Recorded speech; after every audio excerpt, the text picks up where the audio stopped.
Bismillahirrahmanirrahim. Assalamualaikum warahmatullahi wabarakatuh. Waalaikumsalam warahmatullahi wabarakatuh. Terima kasih atas waktunya Bapak-bapak dan Ibu-ibu yang telah hadir pada hari ini dalam acara IHT atau Diklat Training tentang pemaparan alur tujuan pembelajaran. Nah, di sini kita akan coba bagaimana sih trik-triknya dalam pelaksanaan alur pembelajaran ya.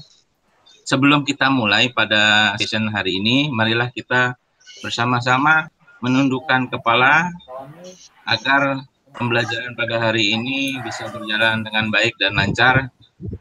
Berdoa mulai. Berdoa selesai. Pembelajaran hari ini, marilah kita coba ice breaking dulu ya. Ya, jadi nanti apabila ada yang salah, kita akan coba hukum. Ya, jadi kita coba bermain sedikit dan simpel-simpel aja. Contoh ice breakingnya seperti ini. Apabila saya menyuruh bapak-bapak atau ibu-ibu ini memegang telinga, harus ada kata memegang, artinya bapak ibu harus memegangnya. Ya, contohnya seperti itu. Kalau misalnya tidak ada kata memegang, itu tidak usah dilakukan. Paham bapak-bapak, ibu-ibu? Paham, siapa? Paham. Oke. Kita coba ya. Contoh dulu.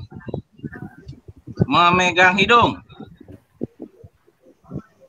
Oke. Memegang telinga. Oke. Halo, tes. Mata. Aduh. Salah. Oke. Kita ulang lagi ya. Ya. Oke. Megang mulut. Nah, itu nggak dipegang semua itu. Oke. Pegang hidung.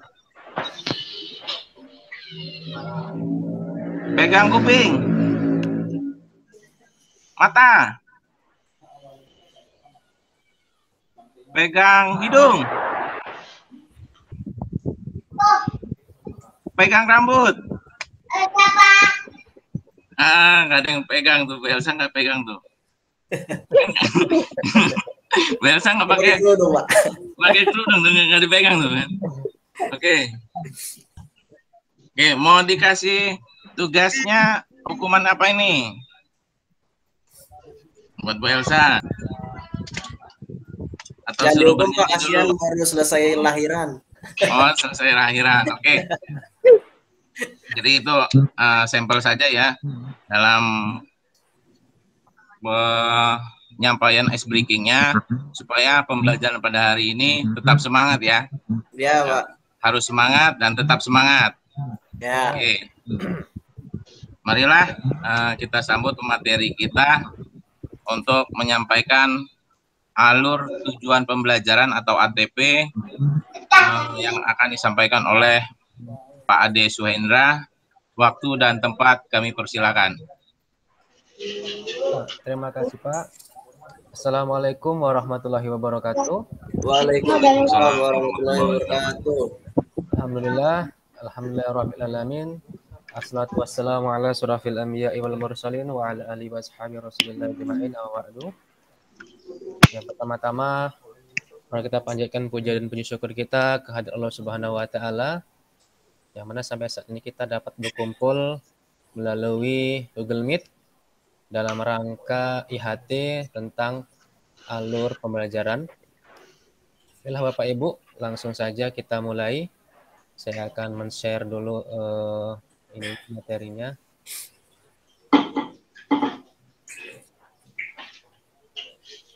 Ya, nampak Bapak Ibu? Ya, udah, Pak. Oke. Nah, jadi dalam pembelajaran kita hari ini adalah temanya atau judulnya itu alur tujuan pembelajaran.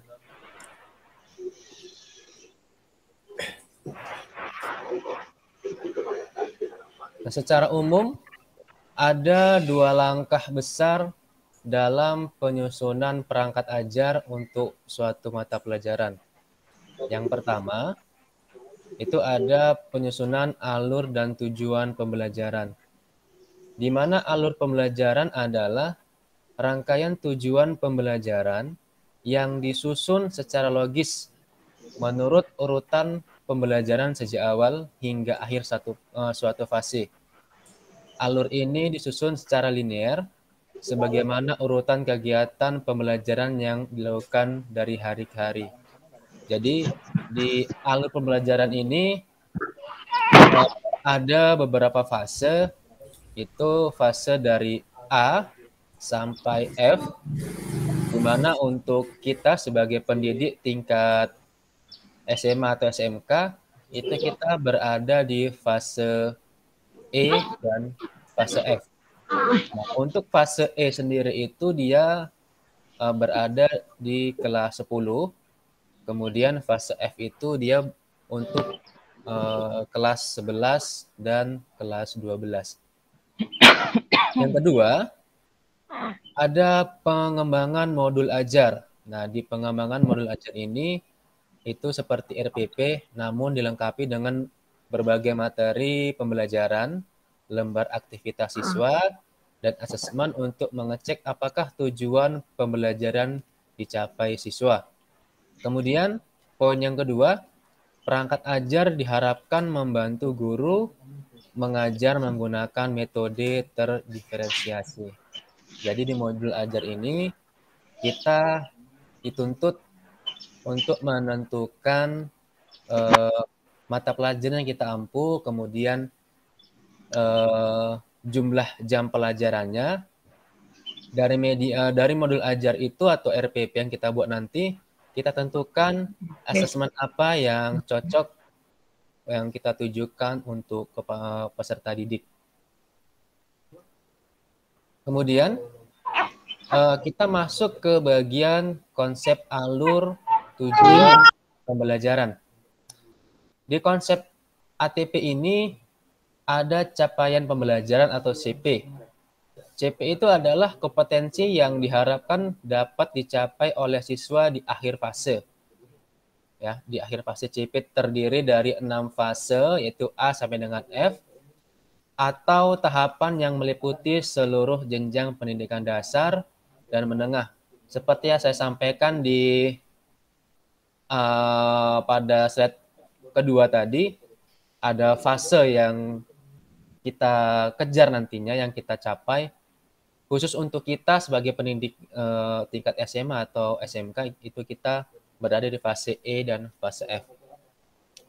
Berikutnya, alur pembelajaran atau AP adalah rangkaian tujuan pembelajaran yang tersusun secara sistematis dan logis dalam fase secara utuh dan menurut urutan pembelajaran sejak awal hingga akhir suatu fase. Alur ini susun secara linear, ini sama seperti ini ya yang saya jelaskan di di slide kedua. Kemudian, nah ini ada alur tujuan pembelajarannya Bapak Ibu.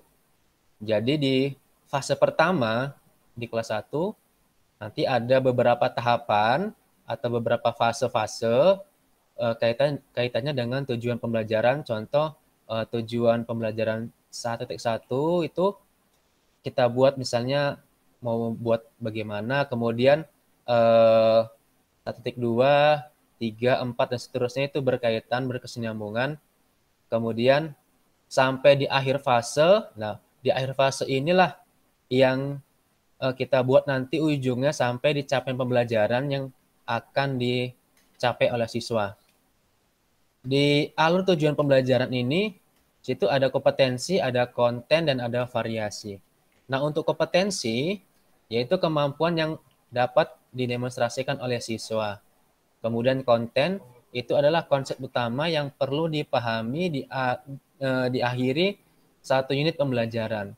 Nah, kalau bisa konten ini kita buat itu siswa supaya tertarik dengan pelajaran dan tidak membosankan. Kemudian ada variasi, keterampilan berpikir yang perlu dikuasai siswa untuk dapat mencapai tujuan pembelajaran. Maksud dari variasi ini adalah jadi penjelasan kita, teknik belajar kita tuh nggak monoton, nggak itu-itu aja. Jadi kalau kita buat bervariasi, jadi kemungkinan peserta didik itu tidak jenuh. Kemudian ini ada contoh capaian pembelajaran, alur tujuan pembelajaran, di mana di sini untuk domainnya saya buat algoritma dan flowchart ini berdasarkan mata pelajaran yang saya ampu di kelas 10 TKJ. Kemudian capaian pembelajarannya pada akhir fase, peserta didik dapat membuat alur logika pemrograman komputer dengan algoritma dan flowchart. Nah, untuk materinya itu adalah algoritma pemrograman dan flowchart. Untuk materi pertama, peserta didik mampu memahami algoritma pemrograman dengan modulnya 1, kemudian jam pelajarannya 2. Kenapa saya seperti ini? Untuk tahapan awal, jadi kita upayakan peserta didik itu mampu apa sih itu algoritma pemrograman. Jadi sebelumnya kita berikan penjelasan dulu kepada peserta didik kita, maksud dari algoritma pemrograman itu seperti apa. Kemudian nanti di dalamnya ketika kita mengajar di kelas, juga jangan lupa kita berikan contoh dari algoritma pemrograman. Untuk yang kedua, peserta didik mampu menerapkan algoritma pemrograman dalam menyelesaikan masalah dengan benar dan bertanggung jawab. Maaf ya Bapak Ibu ya, saya minum dulu. Nah, di bagian kedua ini, peserta didik mampu menerapkan algoritma pemrograman dalam menyelesaikan masalah dengan benar dan bertanggung jawab. Maksudnya adalah, setelah dia memahami algoritma, dia mampu menerapkan algoritma itu dalam kehidupan dia sehari-hari. Kalau saya waktu mengajar, saya buat algoritma dalam kegiatan sehari-hari itu adalah algoritma masak air. Nah, itu contohnya seperti apa? Alurnya, jalannya, sampai di akhir air itu bisa diminum.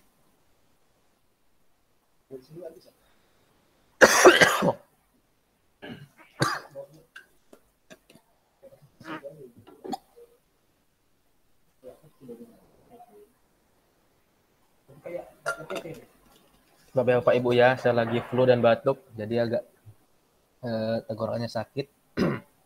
Ya, nggak apa-apa, Pak. Kemudian untuk yang ketiga, peserta didik mampu memahami simbol-simbol flowchart. Di sini setelah peserta didik itu mampu memahami algoritma dan menerapkannya, kita beri penjelasan tentang simbol-simbol flowchart. Apa itu flowchart? Kemudian apa aja simbol-simbol flowchart itu dan fungsi dari simbol-simbol flowchart. Itu modulnya ada 1, jam pelajarannya ada 2. Kemudian yang keempat, peserta didik mampu membuat flowchart dari algoritma. Setelah peserta didik memahami simbol-simbol flowchart, kita jelaskan bagaimana cara menghubungkan flowchart yang satu dengan yang lainnya. Kemudian bagaimana caranya agar peserta didik itu mampu membuat flowchart dari algoritma. Makanya saya urutkan seperti ini. Jadi ada kaitannya materi 1 sampai kaitannya materi 4. Kemudian yang kelima, peserta didik mampu menjelaskan flowchart dalam menyelesaikan masalah dan dengan benar dan bertanggung jawab.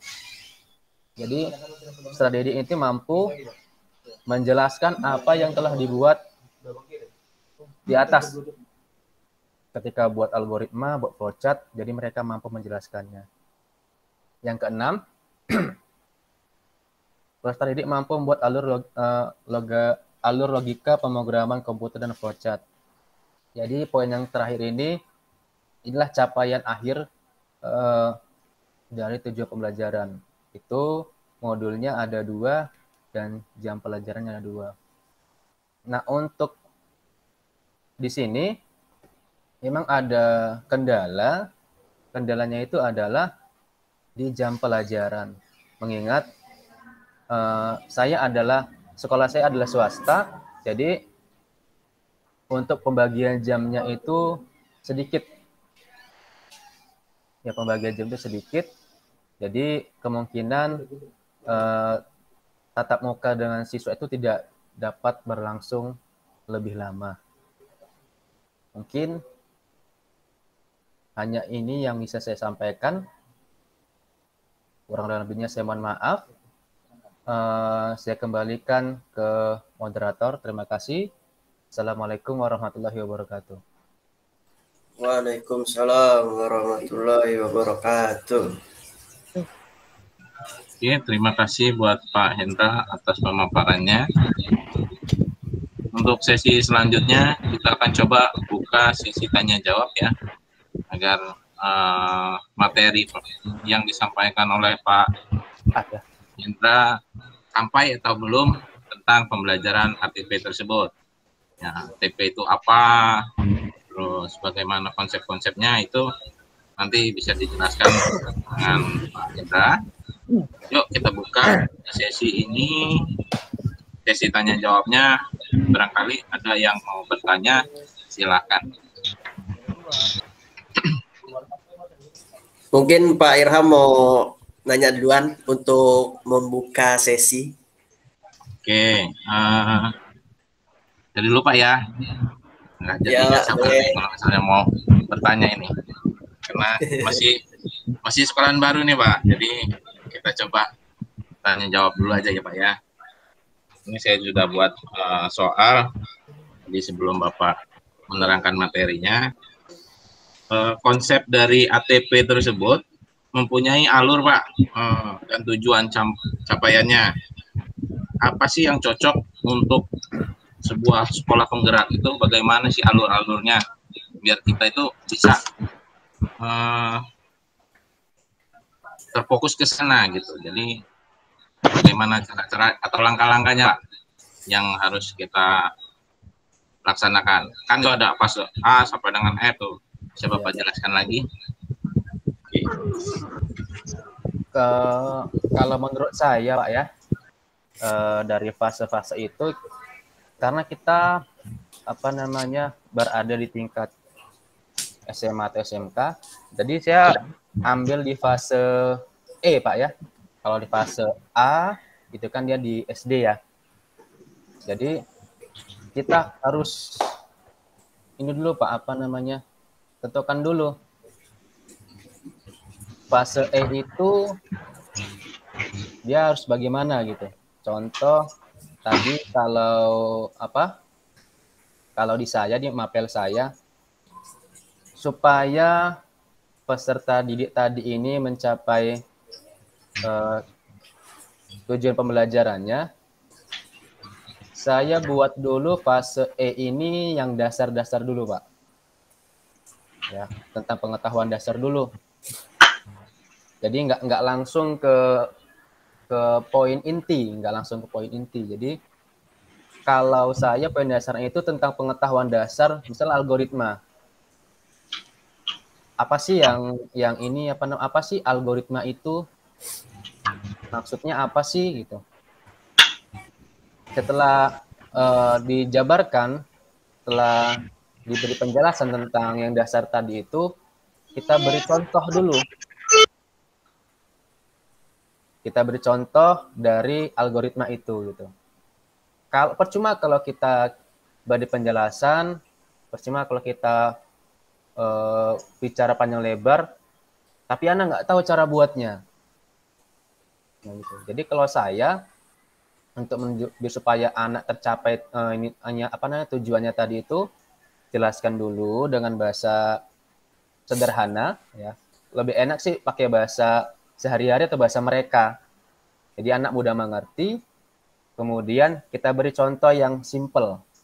Nah, kalau saya biasanya saya bilang terapkan algoritma pada kehidupan sehari-hari. Saya buat algoritma memasak air. bagaimana algoritma masak air? Misalnya tentukan dulu bejananya atau alat dan bahan, kemudian dimasukkan ke dalam bejananya, dan seterusnya. Jadi dari yang sederhana, dari yang mudah tadi itu, anak mengerti, oh ternyata algoritma itu nggak sesulit menurut pahaman kami ya, ternyata lebih gampang. Nah, kalau saya begitu. Kemudian, kalau si anak sudah mengerti dasar, barulah kita buat langkah yang agak lebih sulit sedikit ya di atas dasaran tadi. Jadi begitu seterusnya. Itu kalau menurut saya, Pak. Mungkin bapak-bapak dan ibu yang lain punya pendapat sendiri, mohon ditambahkan, atau kalimat penjelasan saya ada yang salah, silakan dikoreksi, Pak, demi pengetahuan kita bersama. Untuk contohnya tadi bagus sekali. Jadi memakai yang di sekelilingnya sendiri ya. Iya, Pak. Untuk mengambil konsepnya itu, jadi nggak perlu yang tinggi-tinggi gitu ya. Iya, benar. Misalnya kita suruh, ayo nak kita mengerjakan algoritma, tetapi anak itu masih ngebayang algoritma itu seperti apa sih gitu. Jadi kan contoh yang bagus sih menurut saya kalau misalnya untuk menjelaskan seperti itu. Jadi orang itu tahu bagaimana caranya atau konsep dasarnya algoritma itu seperti apa gitu. Itu cukup bagus sih menurut saya. Malah begini, Pak. Saya kan mengajar di TKJ ya.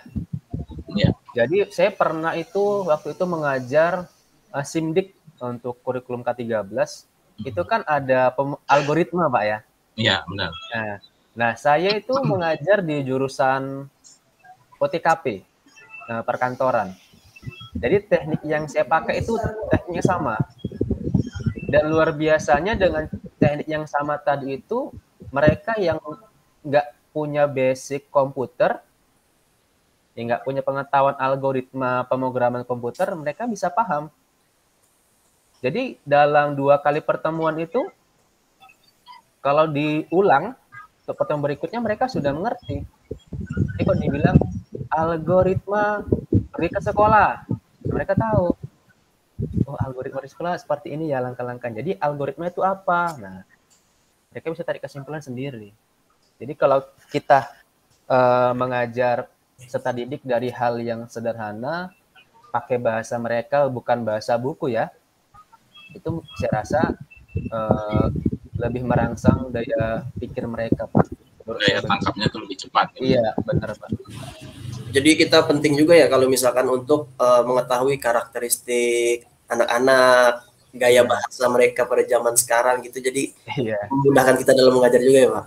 Iya, Pak. Iya, ya berhubung dengan itu, Pak, saya mau nanya, Pak.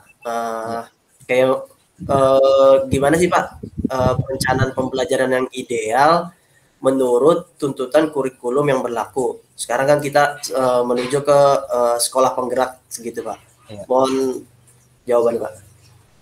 Ini lagi-lagi menurut saya, Pak ya. Kalau menurut saya, Pak, tidak ada kurikulum yang ideal, Pak. Menurut saya, Pak ya. Karena begini, Pak. Kenapa saya bilang seperti itu? Karena kalau saya bilang saat ini sekolah penggerak itu adalah menyediakan kurikulum ideal. Saat ini kan kita nggak tahu kebutuhan sekolah itu bagaimana.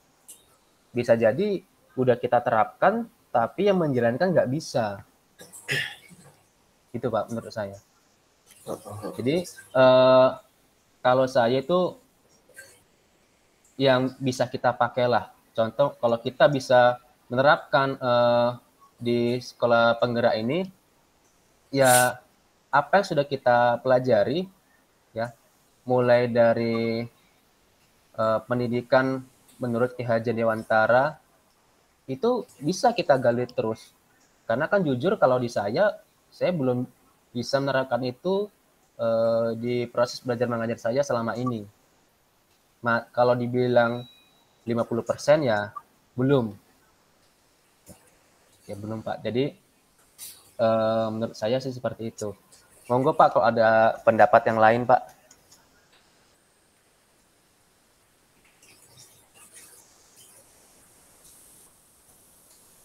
cukup sih Pak, kalau menurut saya cukup menjawab dari pertanyaan saya. Terima kasih Pak. Sama-sama Pak. Untuk Pak Irham, mana tahu Ani ada jawaban tersendiri? Karena ini kan masih menurut saya Pak. Oke, konsep dari yang namanya sekolah penggerak ya Pak ya.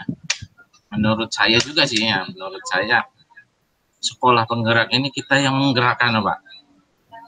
Yang menggerakkan bagaimana sih teknik, terus bagaimana caranya mengatasi anak-anak yang di zaman sekarang ini kondisinya seperti ini, yang dimana banyak pandemi, walaupun itu ada yang bilang pandemi itu bahaya atau tidak. Jadi menurut saya juga penggerak itu bagaimana kita menggerakkan si anak-anak tersebut untuk meningkatkan daya serapnya, terus bagaimana dia orang membangkitkan rasa ingin tahunya dalam belajar tersebut. Jadi banyak yang kita dapat dari pembelajaran ini, ya, menurut saya sangat bagus. Jadi tidak buta teknologi. Anak-anak itu sekarang tidak buta teknologi. Diajarkan yang namanya Zoom meeting, terus bagaimana kita menjawab dengan menggunakan Jamboard, terus menggunakan video tutorial. Gitu. Itulah fungsi dari guru penggerak tersebut atau diklat yang kita laksanakan ini, gitu kan. Apalagi yang Bapak sampaikan ini adalah alur tujuan pembelajaran. Jadi langkah-langkah dari awal itu yang kita persiapkan untuk menjalankan sebuah kurikulum yang sangat memadai atau mengkondisikan sekolah tersebut bisa jalan dengan baik, walaupun dengan kondisi pandemi seperti ini. Kan kita lagi pandemi seperti ini ya Pak. Ya.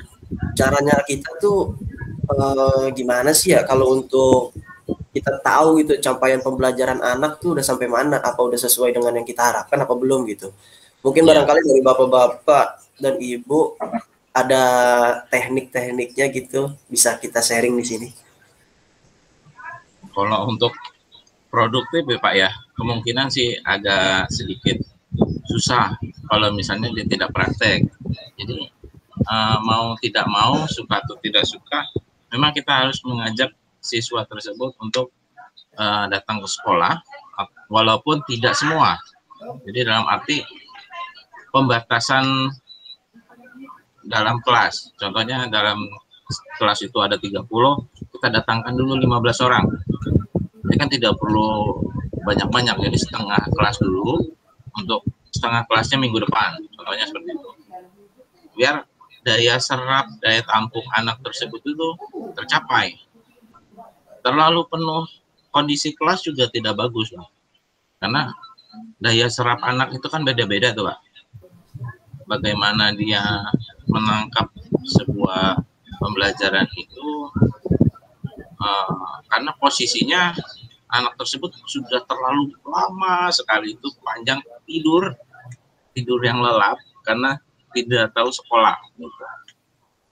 Walaupun dia tahu melek teknologi itu bagus, tetapi untuk daya serap anak dalam pembelajaran itu kalau misalnya tidak kita mulai dari sekarang, itu kapan lagi? Jadi sama-sama kita panggil anak-anaknya untuk praktek bareng-bareng gitu. Jadi walaupun punya 10 alat, bagaimana caranya 10 alat itu teroptimalkan. Jadi komputer-komputer yang di lab itu kalau bisa kita maksimalkan.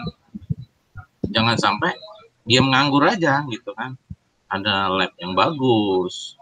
Kalau misalnya lab tersebut tidak digunakan, itu akan membuat bumerang buat kita juga itu. Maintenance-nya pasti itu. Tiap bulan tidak digunakan, itu tetap dibayar. Contoh internet, tiap bulan dipakai tidak dipakai pasti harus bayar. Itu kan sama aja bumerang buat kita. Kalau misalnya itu tidak dipakai dengan semaksimal mungkin menurut saya. karena kan anak-anak itu sudah diberikan pelajaran online, tetapi pelajaran online itu tidak semuanya menangkap di jam yang sama. Ada yang jamnya pagi, ada jamnya siang, ada jamnya malam. Kalau misalnya dia punya paketnya hanya malam, itu kan biasanya kalau misalnya anak-anak itu kan tidak punya paket itu alasannya tidak punya paket ini siang Pak, adanya jam 12 ke bawah, jam 12 malam ke bawah. Artinya kan itu sangat membuat anak itu lelah dalam belajar. Bagaimana sih caranya kita mensiasatinya supaya anak-anak itu bergerak untuk lebih maju lagi gitu. Makanya diciptakanlah guru penggerak tersebut. Oke. Atau ada tambahan lagi? Cukup Pak kalau menurut saya. Ibu Elsa gimana? Cukup Pak. Ada mungkin ada ini gimana? Ada sedikit tambahan. Ya, gimana? Untuk tadi pertanyaan dari Pak Ahmad tentang pembelajaran yang ideal tadi ya Pak, menyambung sedikit Pak ya. Iya, ya. Tentang pembelajaran ideal itu bagaimana untuk sekolah penggerak. Kembali Kak, kita kan ini apa namanya, ada tugas pendidik atau guru itu menyusun modul ajar ya, atau kalau kita kenal sebagai RPP lagi. Jadi saya rasa dari perangkat ajar itu, dari modul ajar itu, kalau benar-benar kita susun, contoh di sekolah penggerak ini, kalau kita susun dari mulai analisis ya, kemudian sampai asesmen ya, kita susun dengan benar, kemudian kita jalankan berdasarkan modul ajar, saya rasa itu bisa dibilang pembelajaran yang ideal. Kalau benar-benar kita ikuti apa yang kita buat, kita terapkan pada peserta didik apa yang kita buat. Jangan misalnya kita sudah buat rencana pembelajaran A, tapi yang kita jalankan B. Jangan kita sudah buat asesmen tentang praktik, tahu-tahunya yang kita kasih ke anak itu hanya teori saja. Jadi menurut saya pembelajaran ideal itu kalau kita benar-benar mengikuti dari modul ajar atau RPP yang kita buat. Itu tambahan dari saya, Pak. Terima kasih. Iya, Pak.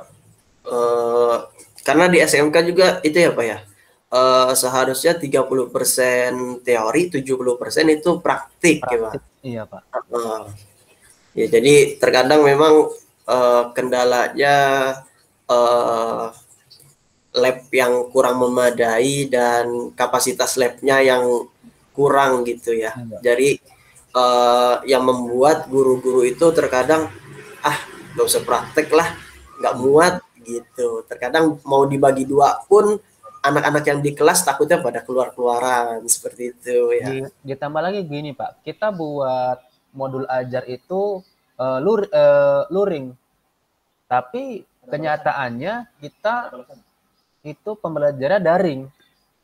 Jadi untuk menerapkan itu pasti nggak sinkron, kayak gitu Pak ya.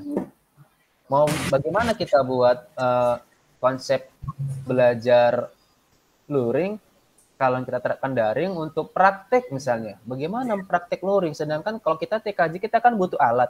Iya. Kita nggak semua anak di rumah punya router. Iya. Nggak semua anak punya laptop kalau di perkampungan.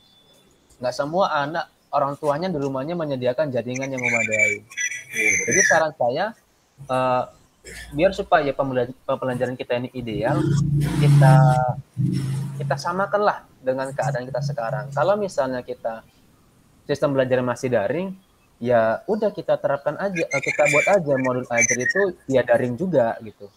Jadi sinkron dianya. Iya. Jadi tidak memaksakan keadaan anak-anak juga ya Pak ya? Iya. Iya. Itu tambahan dari saya Pak. Iya Pak. Terima kasih Pak. Sama-sama Pak.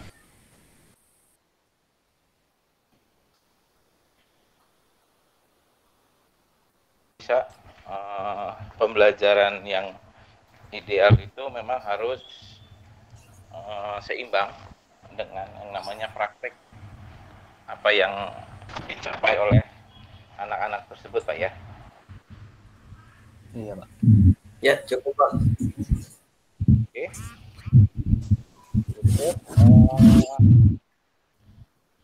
Ada lagi yang ingin bertanya?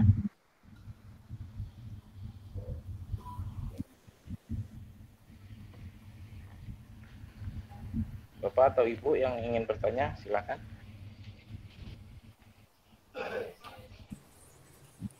Kalau dari saya cukup, Pak.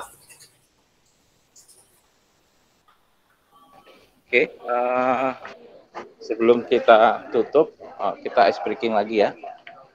Siapa?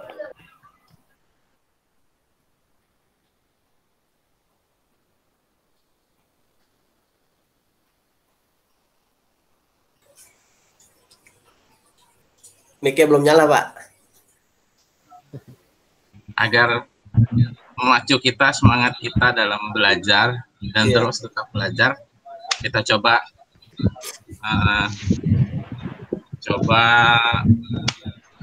saya akan mencontohkan dulu, Pak ya. Oke, sedikit. Kalau misalnya saya bilang pagi, bapak-bapak atau ibu-ibu silakan tepuk tangan seperti ini sekali. Oke. Siang, untuk siang 2 kali.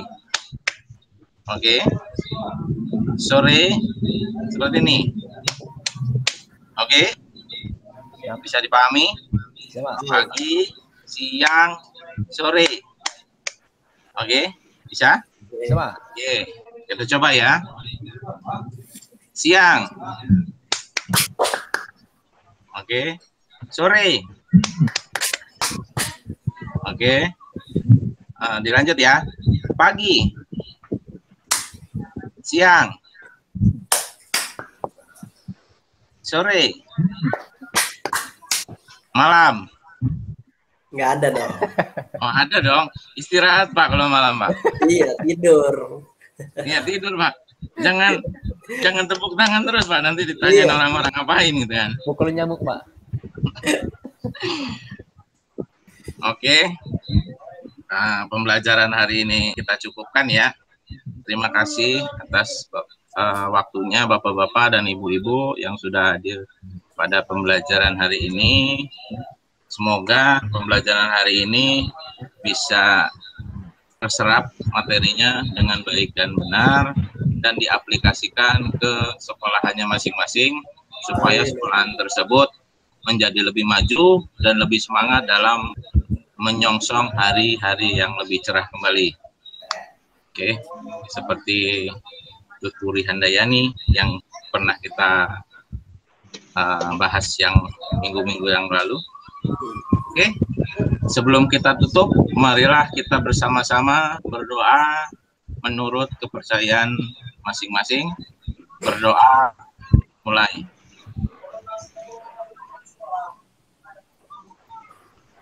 Selesai. Terima kasih atas waktunya. Assalamualaikum warahmatullahi wabarakatuh. Waalaikumsalam warahmatullahi wabarakatuh.